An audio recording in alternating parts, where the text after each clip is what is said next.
Alrighty, everyone, welcome back. So, it's another day of the World Juniors. I got the Canada versus Latvia game on, where Canada is absolutely just giving it to Latvia right now.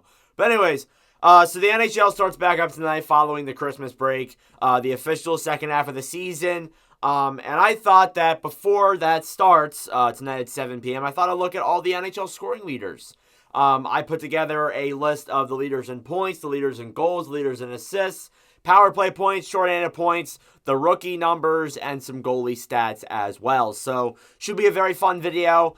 Make sure to stick around until the end. Should be a fun one to watch. So, we'll start off here with the point scorers. This is what we're going more in depth with, along with that and the rookies as well. So, I'm probably going to have to make some cuts because my voice is going to lose itself by the end of this video for sure. So first off, the leader in points at the Christmas break is Tampa Bay Lightning forward Nikita Kucherov, who has 34 games played, 23 goals, 34 assists for 57 points. Kucherov at the top of the list there, having himself a really good season.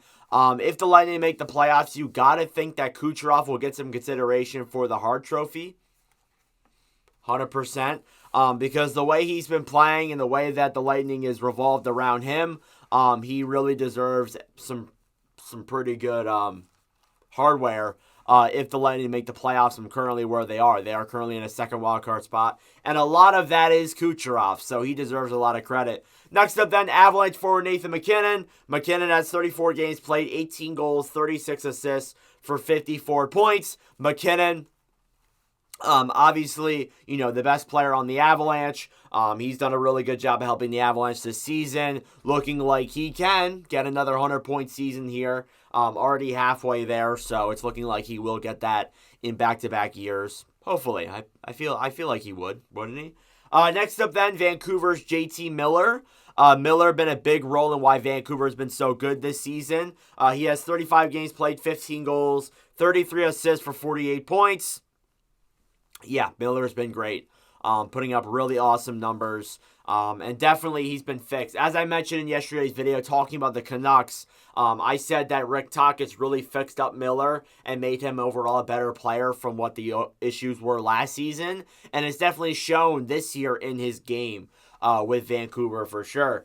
Fourth in scoring, William Nylander, and this is why I'm wearing the Maple Leafs jersey. This man is going to get paid 100%. 31 games played, 16 goals, 29 assists, 45 points. Has been on an absolute heater for the Maple Leafs. And it doesn't matter whether or not what happens in the playoffs, whether it's with Toronto or without Toronto, Nylander is going to get paid for sure with the season he's having. He's probably the biggest UFA out there currently, besides maybe Steven Stamkos. But Nylander having himself a really awesome season with the Toronto Maple Leafs. Next up then, Connor McDavid. And the fact that McDavid went from, being really low in the point stats for the NHL and he's now fifth, I think that shows how good of a player he really is. And all the doubters, I think they're pretty much dead at this point, but there were some doubters. They should be gone now. McDavid, 29 games played. 29 games played. That is substantially less than a lot of the players on this list. 12 goals, 32 assists, 44 points. It's amazing how good he is and how well he plays overall. He's just so entertaining to watch overall for the Oilers, and one of my favorites for sure. So definitely looking forward to what the second half of the year is going to look like for him, whether or not the Oilers make a push for a playoff spot here, because they are a few points out. The hope is that they will, and McDavid will get another chance at winning a Stanley Cup. Next up then, Artemi Panarin of the New York Rangers. Panarin currently has 32 games played, 18 goals, 26 assists, 44 points. Panarin also having a really good season for the Rangers. He's been a big part of why they've been so good. I don't think he's had a 100-point season before. I might be wrong. I don't believe he has. So maybe it's the beard. Or maybe the beard. Maybe it's the hair that was giving him the problems, because now he's bald and he's playing really well. So we'll see there what comes of Panarin in the second half of the season. Also, Boston's David Pastrnak. Pastrnak, 32 games played, 20 goals, 24 assists, 44 points. Pastrnak, again, having a really good season for Boston. The scoring has been good, too. And just overall, he's been playing an all-around really solid game on both ends of the ice. offensively, whether it's scoring goals or making assists. He's done a really good job at both. So I'm looking forward to what Pasternak's going to do in the second half of the year with Boston, because Boston has struggled in this first half a little bit here towards the end. So we'll see if they can turn it around or pick it up better at this next second half of the season. Next up then, your leading scorer in defenders, you got Quinn Hughes. Hughes currently has 35 games played, 10 goals, 34 assists for 44 points. Hughes, again, having a really solid season. He's going to get consideration for the Norris Trophy for sure. That's pretty much where I see him going. He's been one of the better players on Vancouver, and I think this honestly could be his year where he does win. Where he does win the Norris. It's really possible here with the way he's been playing. Also, Vancouver's Elias Pettersson's 9th in scoring with 35 games played, 13 goals, 30 assists for 43 points. As I said in my video yesterday, obviously, Vancouver, there's obviously rumors that Pettersson may leave, but with the way that they've been playing and depending on how the playoffs goes, there is a very strong chance that Pettersson stays with Vancouver, but as well as that too, he is going to get paid as well. No matter what team he signs with, he is going to get a pretty good contract with the Canucks for sure. And then finally, Mikko Rantanen is 10th in scoring with 34 games played, 17 goals, 25 assists, 42 points. Rantanen not having the year he had last year, but still playing very well. Last year was really a year for him where you could tell, it was his season, and overall had a really good year for Colorado. But this year's been good as well. Hopefully it keeps going that way for him. But yeah, that's your top 10 in points. Definitely some really solid names in there. Not really any surprising names, though. Names that you would expect in the top 10, honestly. Your leader in goals, I have it written down on a separate graphic here, but your leader in goals, Austin Matthews with 28 goals. He's probably going to get 60 again, maybe even 70. I've seen some talks that he could, maybe get 70 goals, but 60 I think seems more realistic for him at this point. He's already basically halfway there, so I think 60 is more in the realm of possibility. I mean, hey, he could get 70, but he needs to really turn it up in the second half of the year and start scoring a lot if we want Matthews to stay in that area. Next up then, Brock Besser, 24. If you said Brock Besser was going to be the leading scorer, the second scorer in the NHL, I would be pretty shocked with you if you told me that at the beginning of the season. Besser's been really good this year. Definitely, I said in the video yesterday with Vancouver, he's going to hit his career high for sure. His career high is 29, by the way. So definitely, he's going to reach that, and he's going to go past that, too. He could possibly get 40 goals. We'll see what happens there with Besser, but obviously, he's had a really good year. Kucherov, 23, he's third. Pastrnak, 20, he's fourth. Sam Reinhart, Sidney Crosby, and Zach Hyman each collectively with 19 goals. Surprisingly there, Hyman on that list. He's had some pretty solid numbers this year. He's had 2 hat-tricks, I believe. So definitely that's helped in his scoring. But yeah, he's played really well. And then McKinnon, Panarin, and Rantanen also round out that top in scoring. Your assist leaders, though, it's McKinnon with 34, Kucherov with 34, Hughes with 34, so a 3-way tie for first place. Miller in fourth with 33, Connor McDavid with 32, Makar with 31. That's the first we've seen of Makar on these lists. You have Pettersson with 30. Then you have Nylander with 29, Noah Dobson with 29, and then Victor Hedman with 28. So Noah Dobson there could get some Norris consideration there too. There's a lot of good chances here for these guys to get some consideration, especially Noah Dobson. You could get some major consideration for the Norris Trophy. So this could be the year where we see a lot of new players win trophies here for their teams. Next up, then you got power play points and shorthanded points. I only did the top 3 for each of these. I didn't want to go too in depth. Kucherov, fun fact, 26 of his 57 points have been on the power play. So very notable numbers there if you're looking at that. Panarin, 21 of his 44 have been on the power play, and same with JT Miller, 21 of his 48 have been on the power play too. So goes to show that some of these guys may be power play merchants, but a lot of them do pretty solid 5v5. So it really depends on how you look at it. But honestly, of course, players are going to be better on the power play. That's how it works. You can argue that players are power play merchants, but, obviously when they're on the power play and they have the skill that they have, they're going to be better. So it's not really that big a surprise there for me whatsoever with the way that they've been playing. Shorthanded points, however, have been completely different names. You got Simon Holmstrom of the Islanders with 6 points there. You got Yegor Sharangovich of the Calgary Flames with 5 shorthanded points. And then you got John Gabriel Pageau with 5 points. An interesting name there. So I thought it was cool to look at those numbers too, because obviously, you look at some of the guys. Some players have really solid shorthanded seasons. Holmstrom already has 5 shorthanded goals.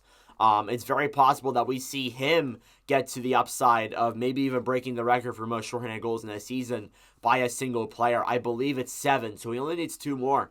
Very possible he could reach that mark, especially with the system that the Islanders play.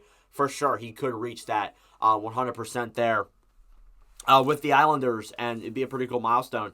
Moving on to my second page here, I got the top 5 rookies in scoring. Then we'll get into the goaltenders.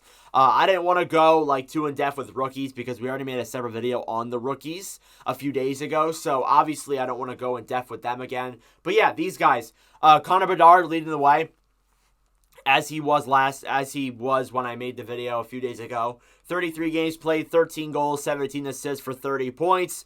Obviously since then, Bedard's in Michigan. He's done really well with Chicago. Apart from that, he's really the only person on the Blackhawks that's done really, really solid. There's been a few guys that have done okay, but Bedard's the only one that's been really solid.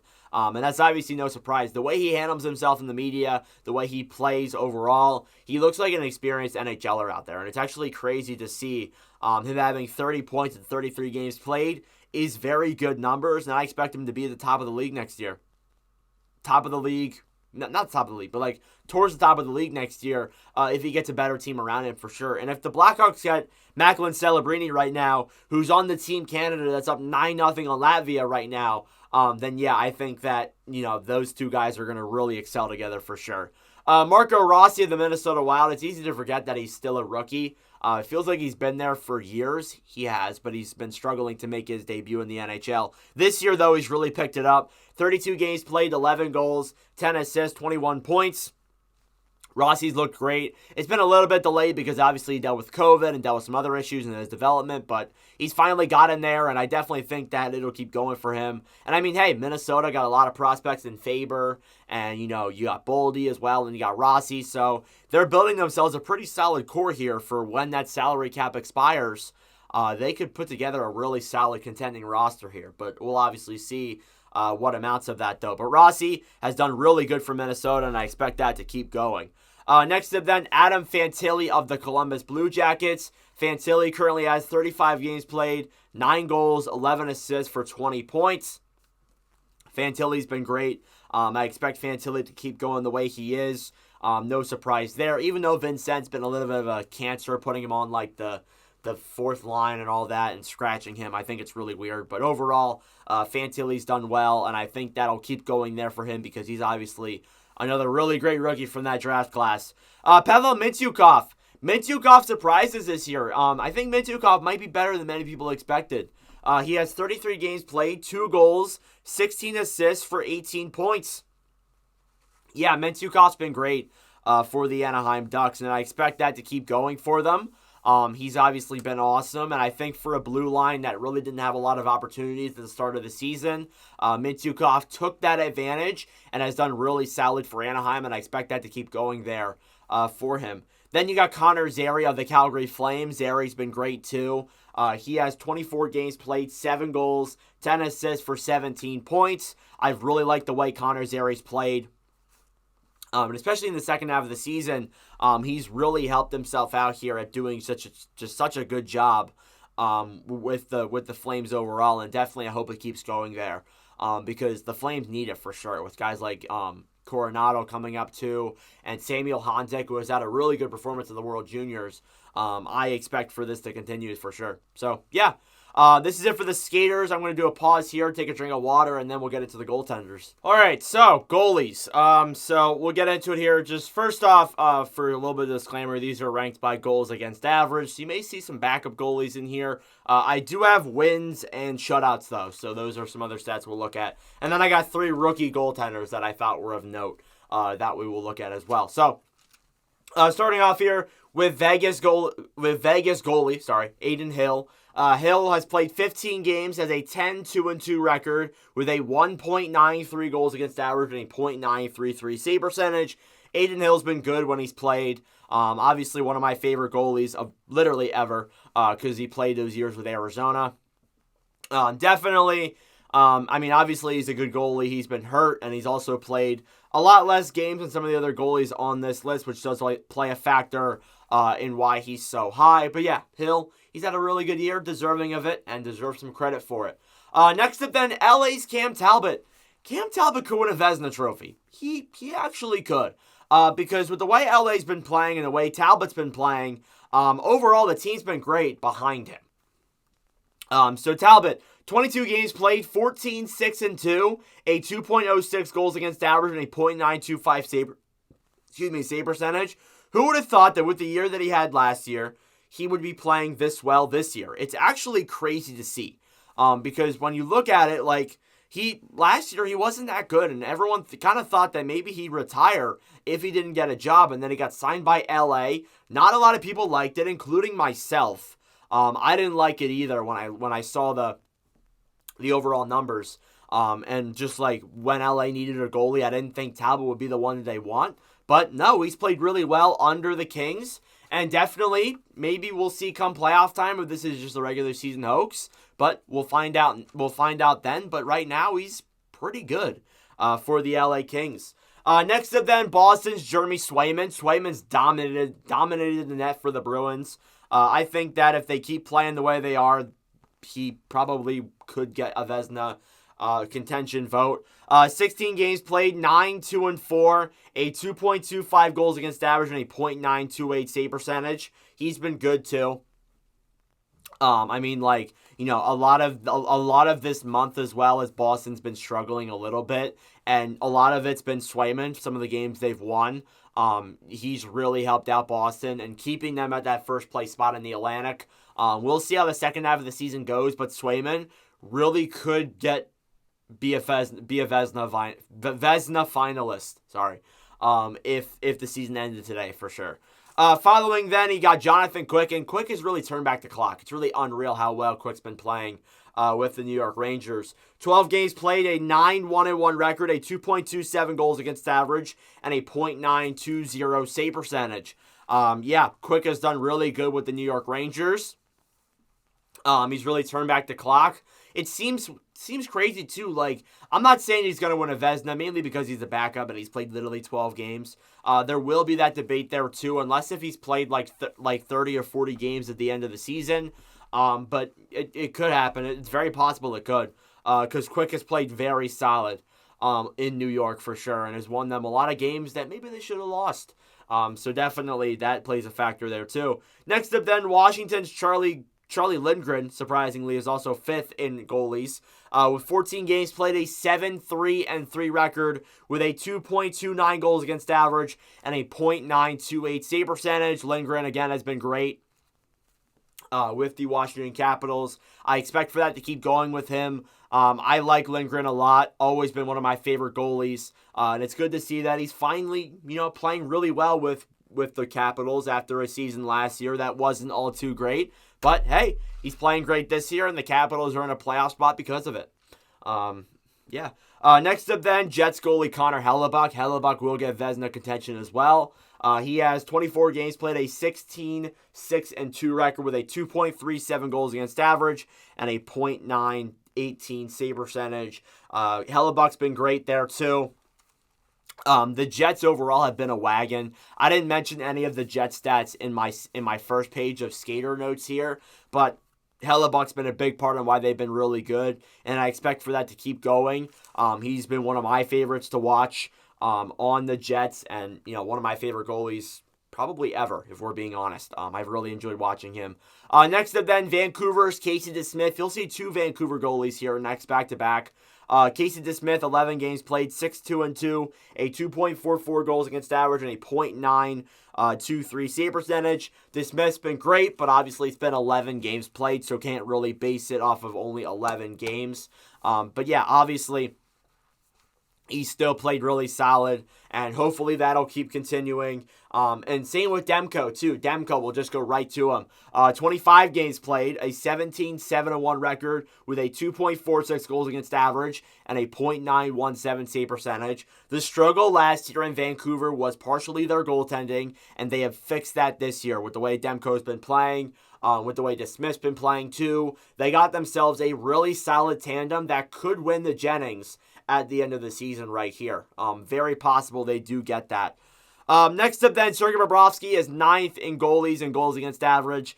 He has a 25 games played, a 15-9-1 record with a 2.50 goals against average and a .9110 save percentage. He's done really well with Florida.